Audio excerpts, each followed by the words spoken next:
Now we're going to move to Dr. Martin Kováč from Slovak Republic.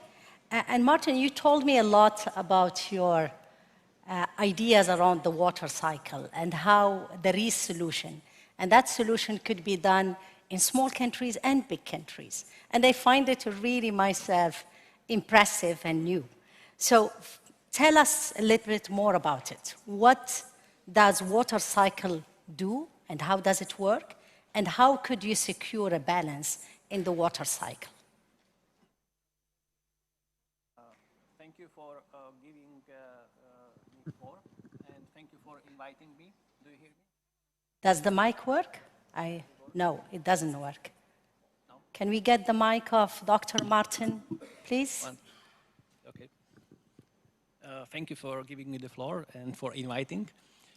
Excellencies, ladies and gentlemen, let me skip generally known facts about the functioning of water cycles and focus on what I see as the most relevant with respect to innovative solutions. Take Martin, your mic is working now, if you want to have free hands. Yes, thank you.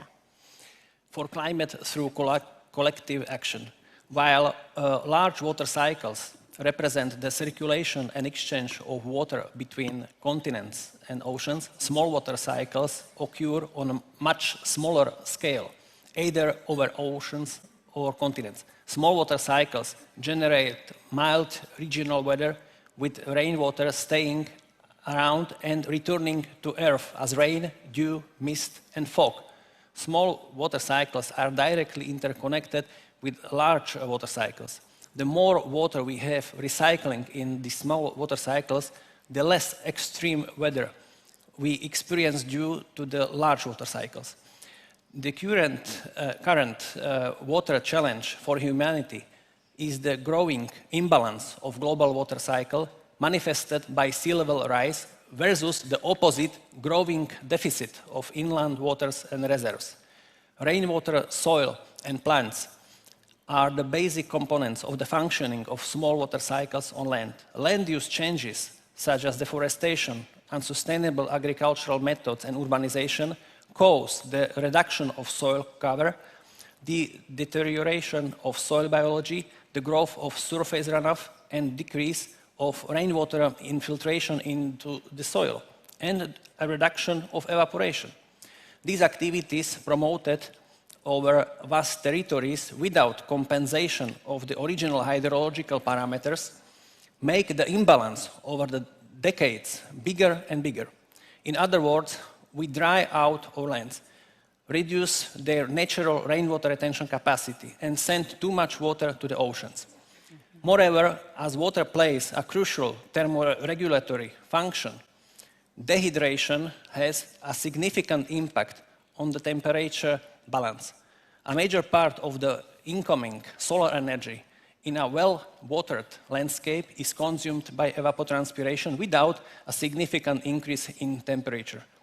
A major part of solar energy in a dry landscape, on the other hand, is converted to sensible heat, leading to a significant increase in temperature. Temperature differences between day and night and between different locations increase.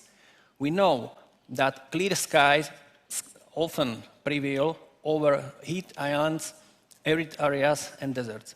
More evidence and science-based facts and details about algorithm of water cycles our expert team formulated in the white paper, Water for Climate Healing and a New Water Paradigm, that we prepared this year for the UN Water Conference, where I presented the key findings and solutions.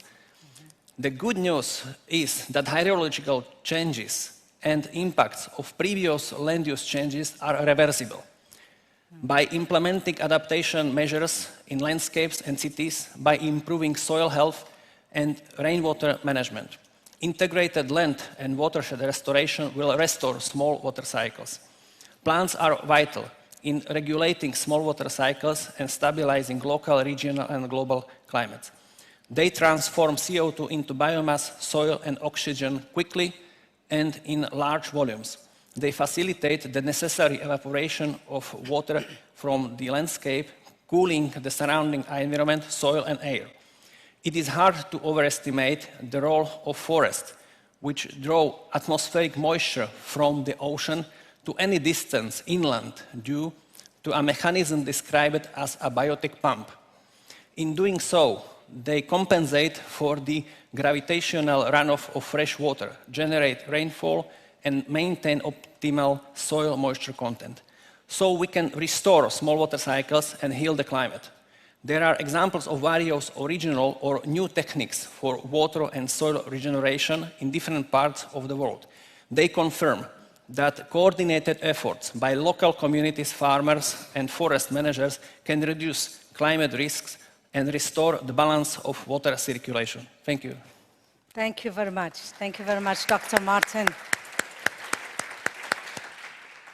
And thank you for making us feel good by knowing that it's reversible. Yeah. So the land has lost water over the last centuries, but we can reverse it and stop putting most of the water in the ocean and bring it back to the small cycles that are inland. It's beautiful. So we need to increase our small water cycles to really help having more water and restoring our ecosystem and producing more. Thank you very much.